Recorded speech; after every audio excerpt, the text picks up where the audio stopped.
तुम साथ हो तो जिंदगी है, तुम्हारे बिना कहाँ जिंदगी है। ये वाले जो डायलॉग होते हैं ना टिपिकल ये वाले डायलॉग जो होते हैं शादी से पहले तक के ही रहते हैं।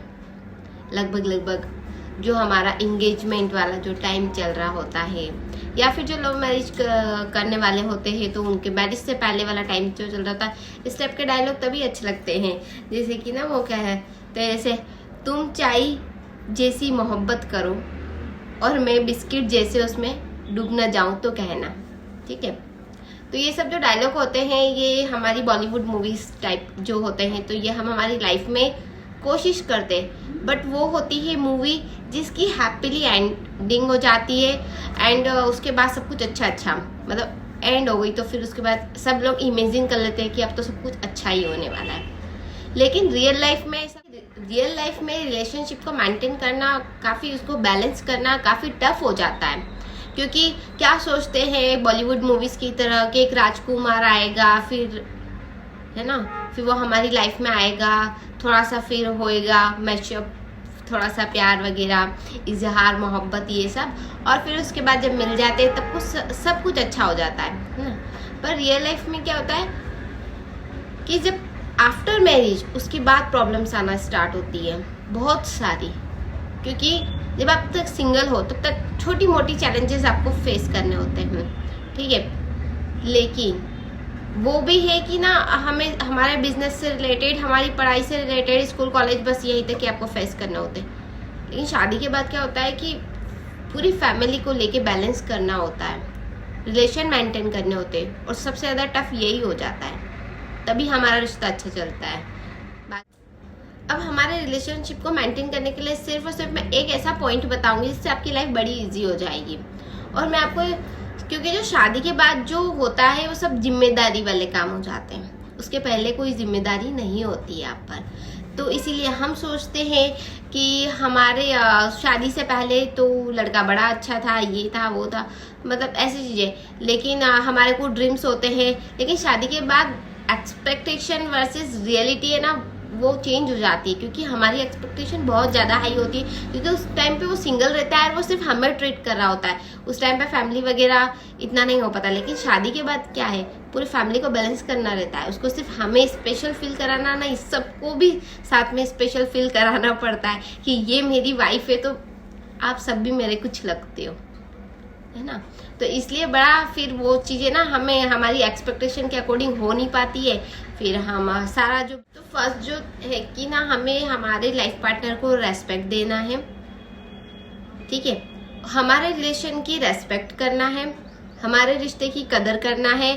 अगर हम हमारे रिश्ते की कदर नहीं करेंगे तो वो रिलेशनशिप ज़्यादा नहीं चलता है। अगर हम हमारे पीठ पीछे या फिर ऐसा थोड़ा सा होता है ना, झगड़ा जब हो जाता है तब क्या होता है कि चार लोगों के बीच में फिर एक हस्बैंड वाइफ एक दूसरे को नीचा दिखाना शुरू कर देते हैं, ठीक है। कुछ ऐसे होते हैं, और कुछ ऐसे होते हैं कि जो हस्बैंड के पीछे अपने फ्रेंड्स वगैरह के साथ, कजिन्स के साथ उनकी बुराइयां करते हैं। लेकिन मैं आपको एक बात बता दूं कि आप बुराई तो कर लेते हो अपने रिश्ते की, लेकिन जब आप वहां से उठ के जाते हो ना, तो आपके पीछे बैठ के वो ये बात कर रहे होते हैं कि दोनों तरफ से थोड़ी ना थोड़ी गलती होगी, क्योंकि एक हाथ से ताली नहीं बजती। तो अपने रिश्ते की कदर खुद करिए, किसी और के सामने मत घटाइए उन रिश्तों को। अपना रिश्ता अपने सॉल्व कर, हमारे रिश्ते की बुराइयां कहीं नहीं करनी। अगर हम रेस्पेक्ट देंगे इस पर, और सबसे जो मेन पॉइंट है वो ये है कि आप सब में अच्छाइयाँ ढूंढने की कोशिश करो, ना कि कमियां। क्योंकि आपको कमियां तो ढेर सारों नजर आ जाएगी। क्योंकि जब आप एक कमी देखना स्टार्ट करोगे ना अपनी फ्रेंड्स, अपने हस्बैंड के अंदर, तो आपको हजारों कमियां दिखेगी कि बस आपने ऐसा नहीं किया, ये नहीं किया, वो नहीं किया, यहाँ तक ही। लेकिन जब आप अच्छाइयाँ ढूंढने की कोशिश करोगे ना, तो आपको सिर्फ अच्छाइयाँ दिखाएगी और आप कमियों को नज़रअंदाज करने लग जाओगे। लेकिन आपको एक कमी दिख गई और आपने सिर्फ यही मन बना लिया है ना, तो अच्छाई में भी आपको कमियां दिखने लग जाएगी। ये हमारे मतलब कि एक लॉजिकली हमारा माइंडसेट हो जाता है यहाँ पर कि ना बस ये इंसान बुरा है, वो अच्छा करने की कोशिश करेगा तब भी आपको बुरा ही नजर आएगा। तो इससे बेटर ये है कि हमारे नज़रिए को चेंज करो, और चेंज करने के बाद सिर्फ और सिर्फ अच्छाइयाँ ढूंढने की कोशिश करो, तो आपको अच्छा ही नजर आ जाए ना। कि एक्सपेक्टेशन की बात करूँ तो एक्सपेक्टेशन खुद से रखो। पता है जब हम भी हमसे खुद से एक्सपेक्टेशन करते हैं ना, रखते हैं कि हम ये कर लेंगे वो कर लेंगे, तो उसमें भी आप पूरा 100% नहीं दे पाते, तो आप सामने वाले से क्या ही उम्मीद रखना, क्योंकि वो नहीं दे पाएगा, और जब वो 100% नहीं कर पाएगा तो फिर आपको बुरा लगेगा। तो इसमें जितनी भी एक्सपेक्टेशन रखनी है खुद से रखो, खुद इतना काबिल बनो कि अपने एक्सपेक्टेशन पूरे कर लो, सामने वाले से नहीं रखना है, तो आपकी लाइफ बड़ी इजी होने वाली है और आपका रिलेशन ना बहुत लंबे समय तक चलने वाला है। अपने हस्बैंड की फैमिली की कदर करो, अपने रिलेशन की कदर करो, तो आप बहुत आगे तक जाओगे।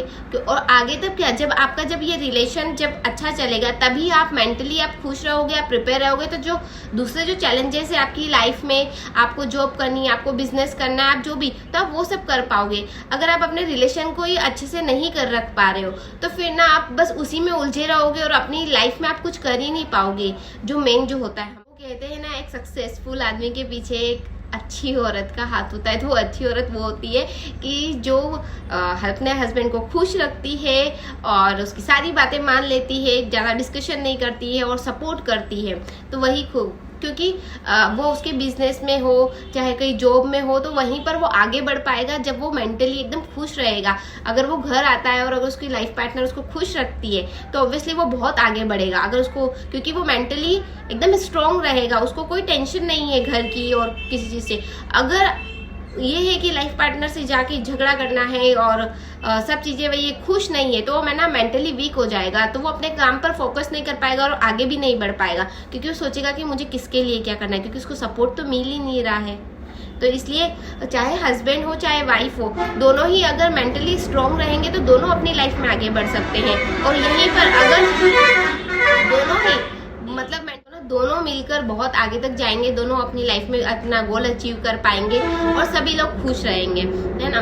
और रिलेशनशिप की बात आती है ना, तो मैं आपको एक बात कहना चाहूंगी, पैसा आएगा और जाएगा, जॉब आएगी जाएगी, आपकी लाइफ में जो भी काम हो रहे हैं होते रहेंगे, लेकिन अपनी जो लाइफ पार्टनर है उसको फर्स्ट प्रायोरिटी दो, उसके साथ रहो, क्योंकि अगर वो आपकी लाइफ से चली जाएगी ना तो आपकी लाइफ में कुछ भी नहीं रहने वाला है। लेकिन आप ना इस गलतफहमी में जीते हो कि अब ये कहाँ जाएगी या फिर अब ये कहाँ जाएगा, बस अब हमने शादी कर ली है, ठीक है छोड़ो, अब ठीक है, वहां तक हो जाता है। आपने झगड़ा भी कर लिया तो आपने बिना मनाए आप सो गए, आप बिना मनाए आप कहीं चले गए, तो आप सोचते हो ना कि अब वो कहाँ जाएगी, ठीक है, तो ठीक है वाला नहीं, उसको अपनी फर्स्ट प्रायोरिटी बना के रखो, तभी आपकी लाइफ अच्छी खुशनुमा बनने वाली है।